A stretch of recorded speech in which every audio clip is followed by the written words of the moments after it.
옛날에 그 호랑이 한 마리가 토끼를 사냥을 해가지고 딱 잡았답니다. 아주 하얀 토끼를 잡아가지고 딱 잡아먹으려고 그러는데 그 토끼가 감히 호랑이 얼굴을 딱 쳐다보고 한마디 했대요. 야, 이거 못 나? 근데 그게 얼마나 놀랐는지 호랑이가 툭 떨어뜨리고 만 거예요. 그러니까 토끼는 유유히 사라졌죠. 그 호랑이가 너무너무 놀라가지고 마음이 뜨끔해가지고 야, 내가 호랑이인데 이러면 안 되지. 그 다음날 딱 가가지고 또 토끼 사냥을 딱 했답니다. 잡아가지고 어제보다 더 세게 잡고 딱 잡아먹으려고 그러는데 그 토끼가 얼굴을 똑바로 쳐다보면서 또 한마디 했대요. 야, 어제 일 잊었어? 나야, 나. 이 호랑이가 이제는 너무너무 겁이 나고 가슴이 두근거리고 토끼 한 마리 못 잡는 그런 호랑이가 되었습니다. 그래서 우리 클레어먼트 상담학 교수이신 우리 이경식 목사님한테 가서 상담을 받았답니다. 어떻게 하면 좋습니까? 그랬더니 교수님답게 아주 심리학적으로 또 카운셀링을 해주시는데 걱정하지 마십시오. 당신은 호랑이입니다. 자신감을 가지고 나는 호랑이다, 나는 호랑이다 10번 외치고 사냥을 하십시오. 근데 혹시 그 하얀 토끼가 또 걸릴지 모르니까 이번에는 검정색 토끼를 잡으십시오. 그래서 그 다음 날은 딱 눈여겨보고 있다가 검정 토끼를 한 마리 딱 잡았답니다. 근데 이 검정 토끼가 또 눈을 탁 쳐다보고 한마디 했는데 이때는 호랑이가 기절했대요. 뭐라 그랬는지 아십니까? 야, 소문 다 났어.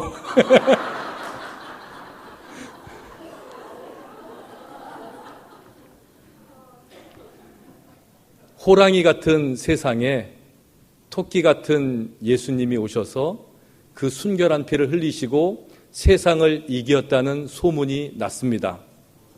그게 십자가의 은혜고 복된 소식이고 우리가 증거할 복음의 증거입니다. 우리는 이런 세상을 살고 있는데 그 예수님의 십자가를 의지해서 세상에 외치는 거죠. 세상이 얼마나 험합니까? 세상이 얼마나 악합니까? 근데 그 세상을 이겼다고 외치는 여러분 되시길 주의 이름으로 축원합니다. 생각보다 아멘 소리가 너무너무 작아요. 이겼다고 외치시는 여러분 되시길 주의 이름으로 축원합니다. 이래야지 좀 설교할 맛이 나죠.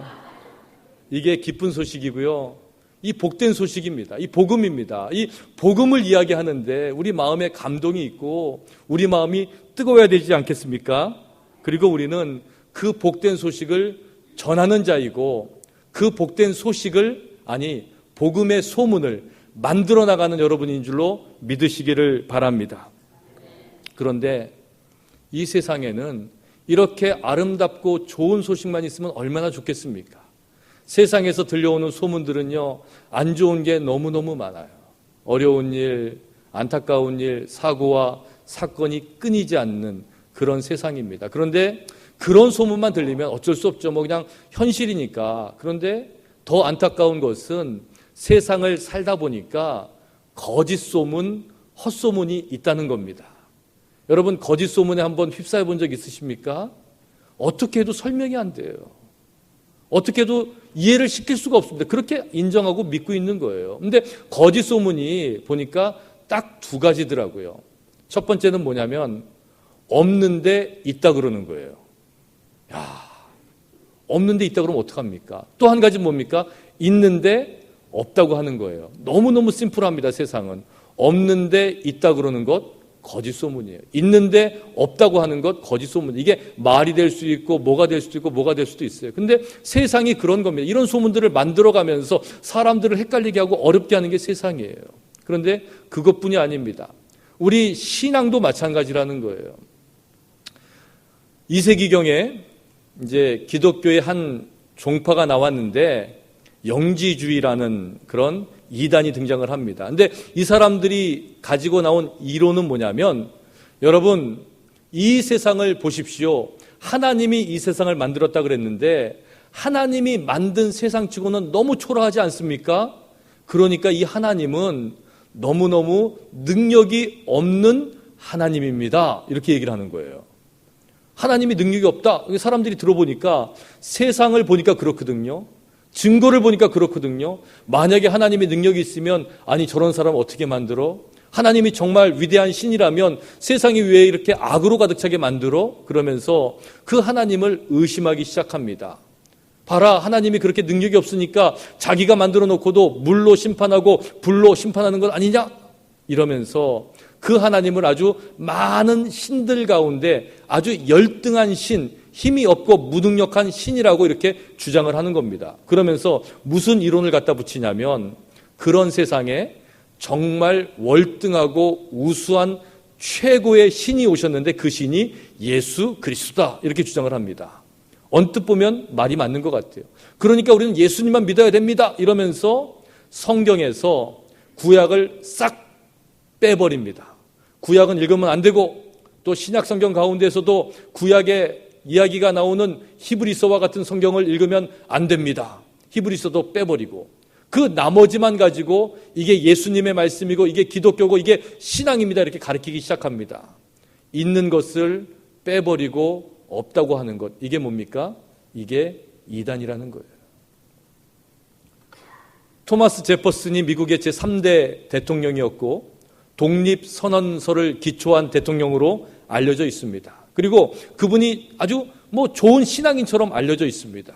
그리고 어떻게 보니까 토마스 제퍼슨 성경이라는 게 전해지고 있습니다. 그래서 이 성경이 국회의원들한테 선물로 가고 대통령한테 지금까지 전해지고 있다 이렇게 알려져 있고 뉴스에 보도가 됩니다. 그런데 여러분 토마스 제퍼슨 성경이 어떤 것인지 아십니까? 토마스 제퍼슨이 마태, 마가, 누가, 요한이라는 사복음서를 편집을 하기 시작합니다. 어떤 기준으로 편집을 하냐면 자기가 이해가 안 되는 거 빼버리는 거예요. 예수님의 기적? 이건 말도 안 돼. 무리를 걸어? 빼버리는 거예요. 죽었다가 살아나? 빼버리는 거예요. 그러니까 예수님의 탄생은 있지만 천사들의 합창은 사라졌습니다. 예수님의 십자가의 죽음은 있지만 예수님의 부활은 거기에서 사라져버린 거예요. 자기 마음대로 성경을 편집해서 인간의 이성으로 이해될 수 없는 것 빼버리고 신화적인 이야기들 이런 상식으로 해석되지 않는 것들은 다 빼버렸습니다. 그래놓고 성경을 만들어 보니까 46페이지짜리 성경이 나오는 거예요. 그래서 그 이름을 뭐라고 붙였냐면은 The Life and Morals of Jesus Nazareth, 나사렛 예수의 생애와 도덕, 이렇게 해가지고 책을 만들어서 이것을 지금까지 전해주고 있습니다. 이것을 누가 좋아하겠습니까? 기독교인들이 좋아하겠습니까? 아니죠. 제일 좋아하는 사람들은 무신론자들입니다. 예수를 믿지 않고 신이 없다고 주장하는 사람들이 이것을 재작년에 다시 만들어서 21세기 토마스 제퍼슨 성경이라는 이름으로 다시 출간해서 이것을 백악관에다가 전달하고 국회에다가 전달하면서 신화적인 내용들, 종교적인 내용들, 이거를 뭐라고 얘기하냐면 종교적인 나쁜 내용들을 빼버린 그런 성경이다. 이렇게 해서 보급을 하고 있는 거예요. 구약을 통째로 잘라내는 것도 이단이지만 그 성경 안에 있는 내용들을 빼내는 것도 이단들이 하는 겁니다. 또 이단들이 무엇을 합니까? 이단들은요, 없는 것을 있다고 그래요. 내가 하나님의 아들이라 그러고 자기가 성령이라 그러고 그러면서 자기의 말을 믿으라 그러면서 성경에다가 덧붙여서 이것도 읽고 이것도 믿어야 됩니다. 이렇게 주장을 합니다. 없는 것을 있다고 주장하는 것도 이단들이 하는 일들입니다. 그런데 그 이단들이 하는 일, 없는 것을 있다고 하고 있는 것을 없다고 하는 것을 우리도 하고 있다는 거예요. 어떻게 보면 어떤 기준으로? 내 마음대로. 그래서 성경을 읽으면서 내 마음에 들지 않으면 어떻습니까? 이거는 다른 사람에게 주는 메시지야. 또 어떨 때는 전혀 없는 것을 가지고 와서 이건 나에게 주는 축복의 메시지야. 이렇게 하면서 자기 나름대로 성경을 해석하고 하나님의 말씀을 해석하면서 살고 있는 것이 우리의 모습이라는 것입니다. 이런 시대를 살아내기 위해서 우리에게 필요한 것이 있는데 이것은 영적인 분별력이 있어야 됩니다. 신앙의 기준이 있어야 됩니다.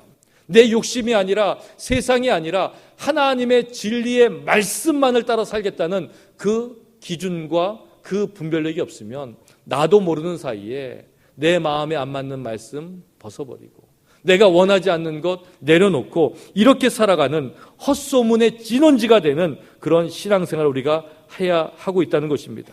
그래서 우리는 말씀을 들을 수 있는 귀가 열려야 되고 말씀을 분별할 수 있는 영적인 분별력이 있어야 됩니다. 말씀을 통해서 진리를 깨달을 수 있는 지혜가 있어야 됩니다. 그렇지 않으면 우리는 오늘 이 시대에도 여전히 세상의 헛된 소문, 없는 것을 있다고 그러고 있는 것을 없다고 하는 그런 신앙 속에 살게 되는 것입니다. 여러분, 예수님께서 이 땅에 오셔서 참 많은 일들을 보여주시고 행하셨습니다. 첫 번째 기적이 가나의 혼인잔치에서 물로 포도주를 만드신 것을 시작으로 눈먼 자를 눈뜨게 하고 앉은뱅이를 일어나게 하고 귀머거리를 듣게 했습니다. 문둥병자를 고치시고 죽은 자를 살리시고 무리를 걸으시기도 하시고 물결을 잠잠케 하시기도 하시고 오병이어의 기적을 통해서 수많은 사람들을 그저 작은 것으로 먹이시기도 했습니다. 그런데 그때마다 예수님께서 부탁하신 일이 있었습니다. 이 일을 세상에 전하지 말라는 거예요. 그저 너희들만 알고 있고 나와 너하고만의 사이에 그 신앙의 믿음의 그 간증으로 남겨두자, 이렇게 말씀하셨습니다. 그런데 성경에 보니까 예수님께서 베푸신 기적 다음에 이것이 소문이 되어서 많은 곳으로 퍼져 나갔다고 이야기한 게 세 가지가 나옵니다. 그 첫 번째 사건은 예수님께서 죽은 자를 살린 사건이었습니다. 마태복음 9장에 보니까 한 관리가 예수님께 나와서 이야기합니다. 내 딸이 방금 죽었사오나 오셔서 그 몸에 손을 얹어주소서, 그러면 살아나겠나이다. 그 이야기를 들은 예수님께서 가시면서 뭐라 그러십니까? 딸아, 그 딸은 죽은 것이 아니라 자는 것이다, 이렇게 말씀하시고 손을 내밀어서 그 소녀를 잡아 일으키셔서 살려주십니다. 성경은 뭐라 그러냐면 그 소문이 그 온 땅에 퍼지니라, 이렇게 기록하고 있습니다. 죽은 자를 살리셨다는 예수 그리스도의 이야기가 그 온 세상에 퍼져 나갔다는 것입니다. 또 누가복음에 보니까 나인성의 과부의 그 하나 있는 아들이 죽었습니다. 예수님께서 말씀하십니다. 청년아, 내가 내게 말하노니 일어나라. 이 말을 들은 청년이 살아났을 때에 그 이야기도 온 땅에 소문이 퍼졌습니다. 성경은 예수께 대한 이 소문이 온 유대와 사방에 두루 퍼지니라, 이렇게 기록하고 있습니다. 죽은 자를 살리셨다는 그 소문이 세상에 퍼져나가기 시작했습니다. 또 예수님께 대한 두 번째 소문은 마가복음에 기록되어 있는데, 예수님께서 광야에서 40일 동안 굶주리신 다음에 마귀의 시험을 이겨내시고 이제 하나님 나라의 복음을 전파하시고 갈릴리로 가셔서 하나님의 나라의 복음을 전파할 제자들을 불러 모으셨습니다. 예수님과 함께 제자들이 회당에 들어갔을 때에 그 앞에 있던 더러운 귀신 들린 사람이 소리를 지르면서 말합니다. 그 사람이, 그 귀신이 예수가 누구인지를 알아봤습니다. 뭐라고 이야기하냐면, 나사렛 예수여, 우리가 당신과 무슨 상관이 있나이까? 우리를 멸하러 왔나이까? 나는 당신이 누구인 줄 아오니 하나님의 거룩한 자이니이다. 이것이 귀신 들린 사람이 하는 이야기였습니다. 예수님께서 꾸짖으시면서 잠잠하고 그 사람에게서 나오라라고 말씀하셨습니다. 더러운 귀신이 그 사람에게서 경련을 일으키고 큰 소리를 지르며 나왔습니다. 사람들은 그 광경을 보면서 놀랄 뿐이었습니다. 성경은 그 후의 장면을 이렇게 기록합니다. 예수의 소문이 곧 온 갈릴리 사방에 퍼지더라. 지금 예수님의 소문이 갈릴리와 온 근동에 퍼지고 있는데, 첫 번째 소문은 죽은 자를 살리셨다는 소문이고, 두 번째 소문은 귀신 들린 자를, 귀신을 쫓아내셨다는 그런 소문이었습니다. 예수님에 대한 세 번째 소문은 나병 환자, 그 당시에는 문둥병자로 불린 그 나병 환자를 고치셨다는 소문이었습니다. 한 나병 환자가 와서 외칩니다. 주여, 원하시면 나를 깨끗하게 하실 수 있나이다. 예수님께서 손을 내밀면서 말씀하셨습니다. 내가 원하노니 깨끗함을 받으라. 그때 나병이 떠나갔습니다. 예수님은 그에게 아무에게도 이르지 말고 가서 제사장에게 보이라고 말씀하셨습니다. 하지만 예수님께서 나병 환자를 고치셨다는 소문은 온 사방에 퍼졌습니다. 성경은 이렇게 증거합니다. 예수의 소문이 더욱 퍼짐에 수많은 무리가 말씀도 듣고 자기 병도 고침을 받고자 하여 모여오되. 예수님에 대한 세 번째 소문은 병을 고치셨다는 겁니다. 여러분, 예수님의 소문이 죽은 자를 살리시고 귀신 들린 자에게서 귀신을 쫓아내시고 병든 자에게서 병을 고쳐주셨다는 이 세 가지 소문이 났는데, 이 세 가지 소문의 공통점, 한마디로 이 소문을 요약하면 뭔지 아십니까? 한마디로 이야기하면 사람 구실하지 못하는 사람을 사람 구실하게 만들었다는 거예요. 우리의 인생도 마찬가지입니다. 우리가 예수의 소문, 예수의 이야기를 세상에 증거해야 될 것은, 나는 죽지 않았지만, 나는 귀신 들리지 않았지만, 나는 병에 걸리지 않았지만, 그것이 아니라 영적으로 죽은 나를 살리셔서 예수의 제자되게 하셨다. 세상에 유혹된 것에 귀신 들린 것처럼 쫓아 살던 나를 주님께서 예수의 길로 인도하셨다.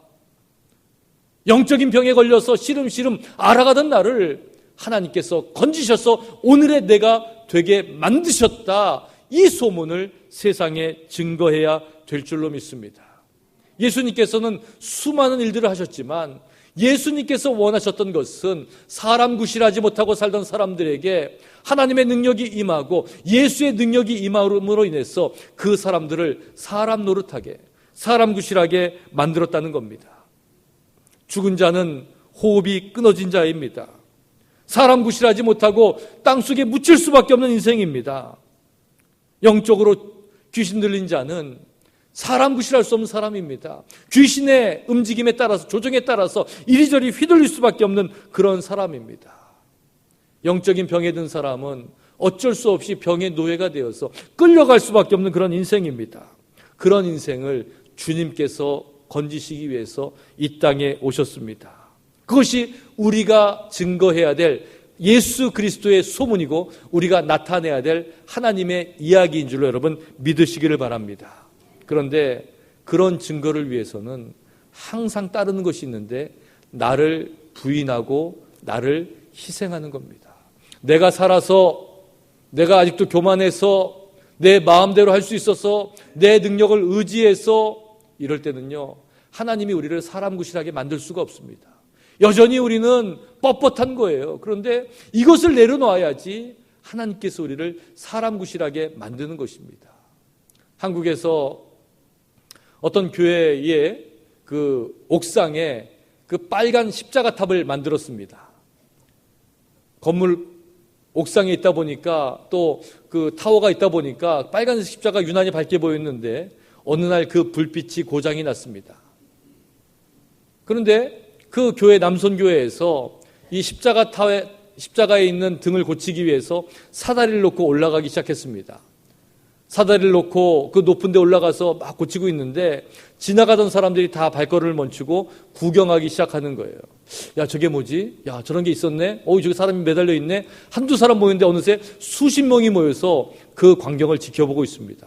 그 교회 목사님께서 그 광경을 보다가, 사람들이 그렇게 지켜보는 그 광경을 보다가 깨달았습니다. 그렇구나. 십자가에는 사람이 매달려야 쳐다보는구나.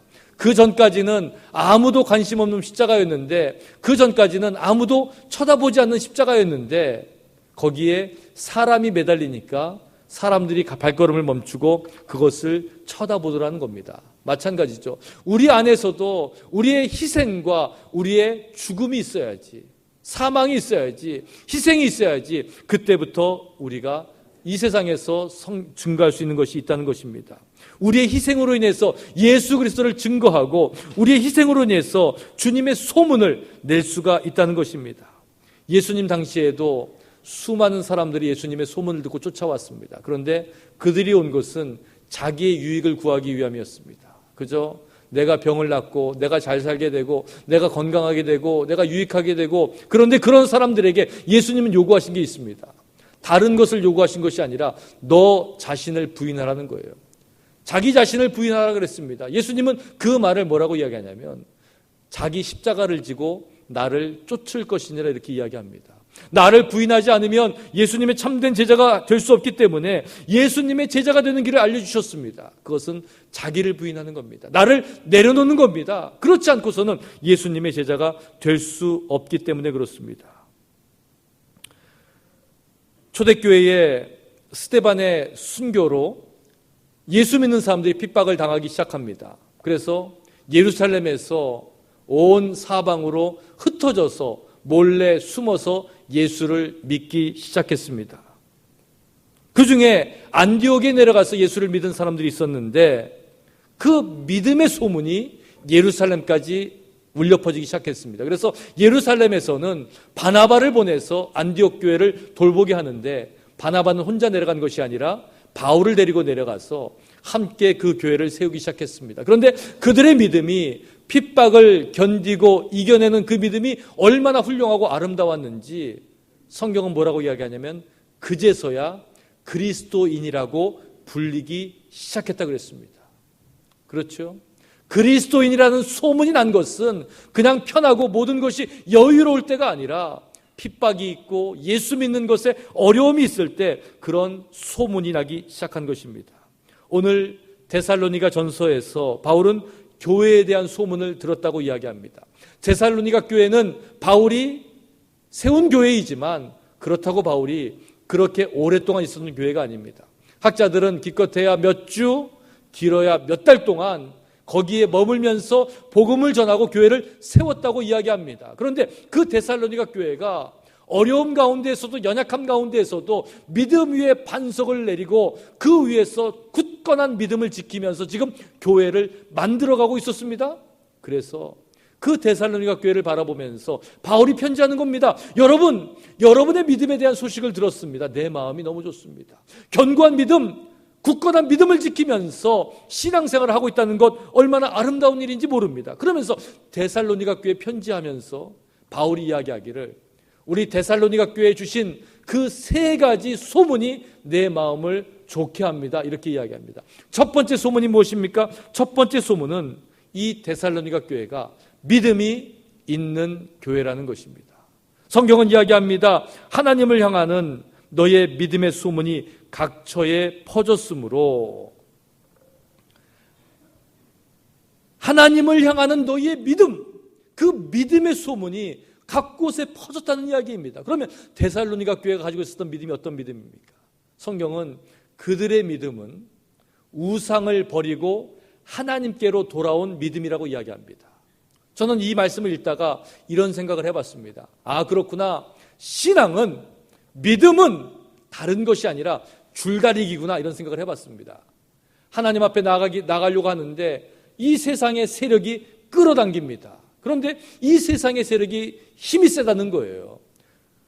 기독교 초기 역사에서부터 많은 믿는 자들에게 도전이 되는 그 악한 것이 7가지가 있다고 이야기하는데 교만과 시기와 분노, 나태, 탐욕, 정욕, 탐식, 이 7가지를 기독교를 방해하는, 믿는 자를 믿지 못하게 만드는 7가지 악이라고 이렇게 이야기합니다. 여러분 생각해 보십시오. 교만, 시기, 분노, 나태, 탐욕, 정욕, 탐식, 어느 것 하나 쉽게 이길 수 있습니까? 없지요. 근데 이 세력이 한꺼번에 우리를 끌어당긴다는 겁니다.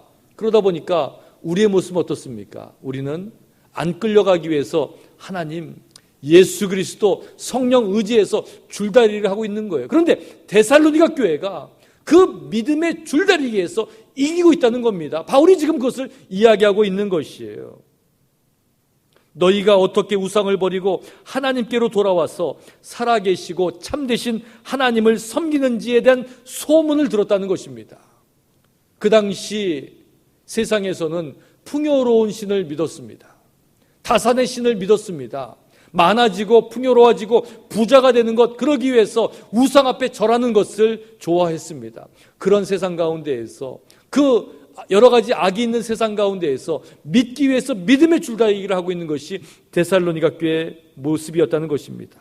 그런 교회가 믿음으로 승리하는 이야기, 믿음의 소문이 방방곡곡에 퍼지고 있다고 지금 바울은 이야기하고 있는 것입니다. 데살로니가 교회의 두 번째 소문은 사랑의 소문이었습니다. 교회 교우들끼리 얼마나 사랑했는지 바울은 사랑에 대해서 이야기하면서 사랑에 대해서는 더 이상 쓸 말이 없습니다. 이렇게 이야기합니다. 데살로니가 교회가 사랑에 관하여서는 더 이상 바울로 하여금 할 말이 없을 정도로, 바울이 어떤 사람입니까? 사랑의 은사를 강조하고 사랑에 대해서 여러 가지 이야기를 했던 그런 사람인데, 이 데살로니가 교회 교인들을 생각하니까 이미 사랑에 대해서는 더 할 말이 없을 정도로 서로 사랑을 잘하는 교우들이라는 것을 알고 있었습니다. 그래서 지금 그런 이야기를 하는 거예요.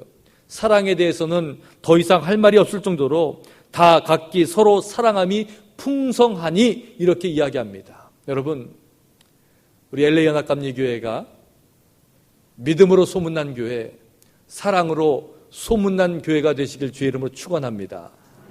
예수님께서 우리를 기억할 때에 믿음에 대해서는 더 이상 할 말이 없어, 사랑에 대해서는 더 이상 할 말이 없을 정도로 저희가 그 굳건한 믿음을 갖고 그 풍성한 사랑함으로 하나님 앞에 서시는 저와 여러분이 되시길 다시 한번 간절히 축원합니다. 데살로니가 교회가 갖고 있었던 세 번째 소문은 수고와 소망의 인내가 있는 교회라는 것입니다.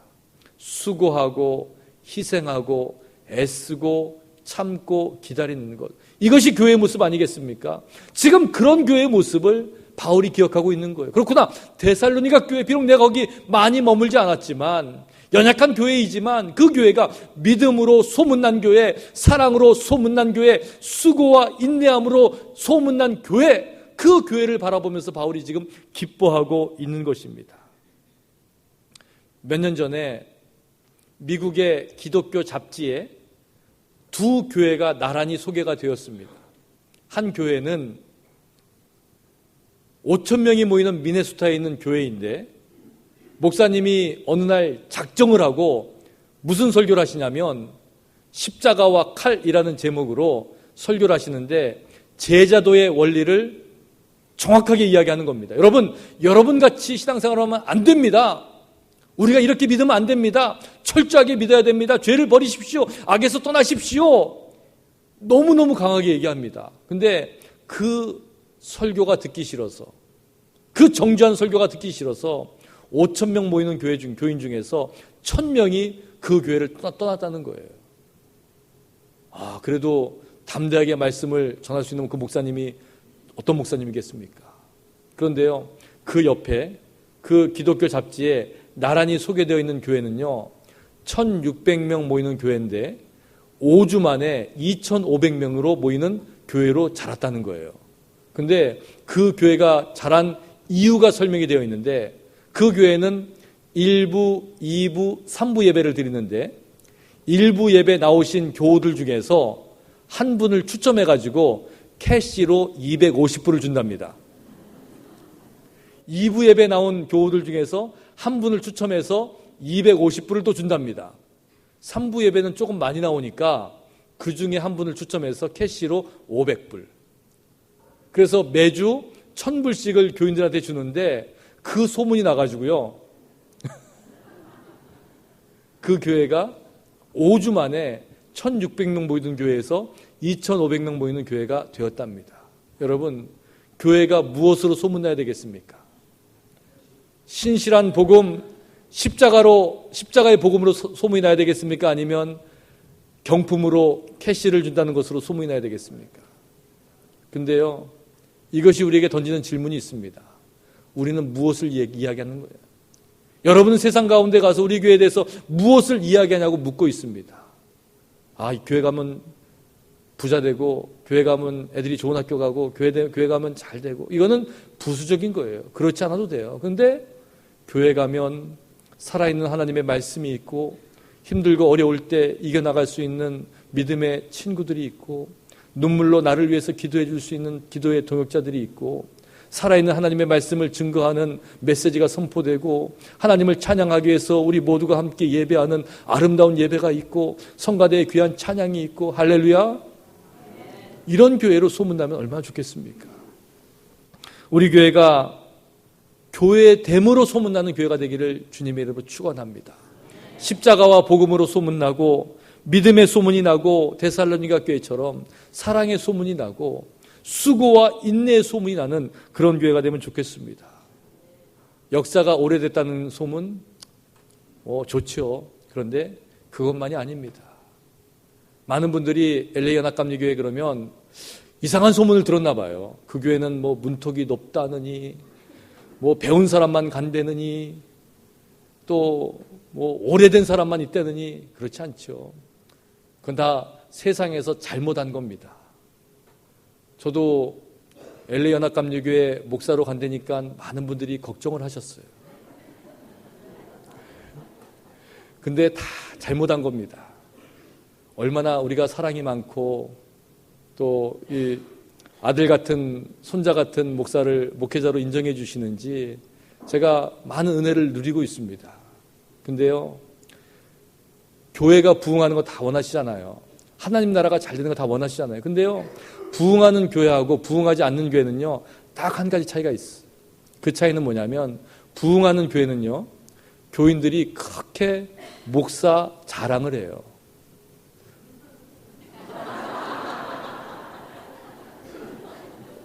바라기는 우리 교인들이 저를 많이 자랑해 주시길 바랍니다. 우리 새로운 목사님이 오셨는데 설교도 잘하고 얼굴도 잘생기고 마음도 넓고 왜 이렇게 아멘이 안 나오죠? 그리고 부흥하는 교회는요, 목사가 교인들 자랑을 많이 합니다. 근데 어떤 교회 가면은 목사님은 그냥 찌들어가지고 아이고 이리 치고 저리 치고 그랬다 그래요. 근데 그거 어떻게 하나님이 기뻐 받으시겠어요? 목사는 우리 교우들 자랑하고 우리 교우는 우리 목사님 자랑하고 그러면 그게 뭡니까? 천국이죠. 집에서 부모가 자식 욕하고 저놈 내가 왜 낳는지 몰라. 그러면 그 자식이 되겠습니까? 자식은 나가가지고 야 우리 엄마는 엄마인지 모르겠어. 밥도 안 해주고 그러면 집안이겠습니까? 근데 좋은 집안은 부모는 자식을 잘 섬기고 자식은 부모를 공경하고 좋은 교회는 소문난 교회는 교인들은 목회자를 자랑하고 목회자는 교우들에게 감사하고 자랑하고 이런 교회가 되어야 될 줄로 믿습니다. 오늘 데살로니가 교회 이야기를 통해서 소문난 교회, 믿음으로 사랑으로 수고와 인내로 소문난 교회가 데살로니가 교회에 주신 말씀이 아니라 우리 LA 연합감리교회에 주신 말씀으로 여러분 받으시길 바랍니다. 그 소문난 교회를 위해서, 아니 소문난 교회를 만들기 위해서 하나님 앞에 더 정직하게 서시고 주의 말씀 가운데 또 진리 가운데 온전히 서서 그 말씀을 붙잡고 살아가시는 믿음으로 승리하시는 여러분의 귀하고 복된 인생이 되시기를 주의 이름으로 간절히 축원합니다. 우리 기도하시겠습니다.